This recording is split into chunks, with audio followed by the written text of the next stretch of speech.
కాలం. ఏమిటి కాలం? అది ఒక సరళ రేఖ మాత్రం కానీ కాదు. కాలం ఒక చక్రం.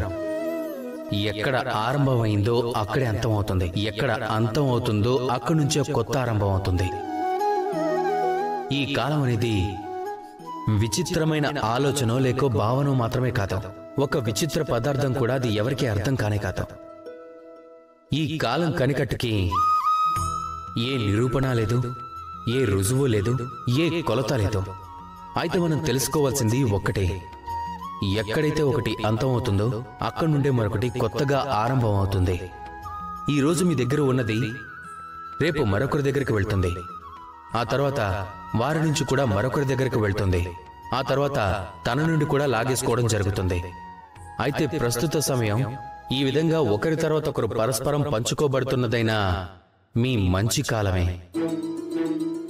కనుక కాలాన్ని ఉపయోగించుకోండి. ఆ కాలానికి ప్రాణం పోయండి. మీరిక్కడ ఒక విషయాన్ని గుర్తిస్తే చాలు, మీరు ఎవరి పక్షాన ఉన్నారు అనేది ముఖ్యం.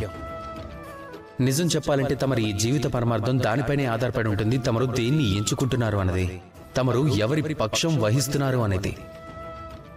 ఒక విషయాన్ని గుర్తుపెట్టుకోండి, మీరు ఎంచుకునే ముందు ఆలోచించుకోండి, దేని పక్షాన వహిస్తే మీకు సంతోషం కలుగుతుంది అని, సుఖం లభిస్తుంది అని, సంతృప్తి లభిస్తుంది అని. ఇక నేను కోరుకునేది ఒక్కటే, మీ ఎంపిక శాంతి పక్షాన ఉండాలి అని. అది కేవలం ప్రేమ పక్షమై ఉండాలి. అంతకుమించి ఏం ఆలోచించకండి.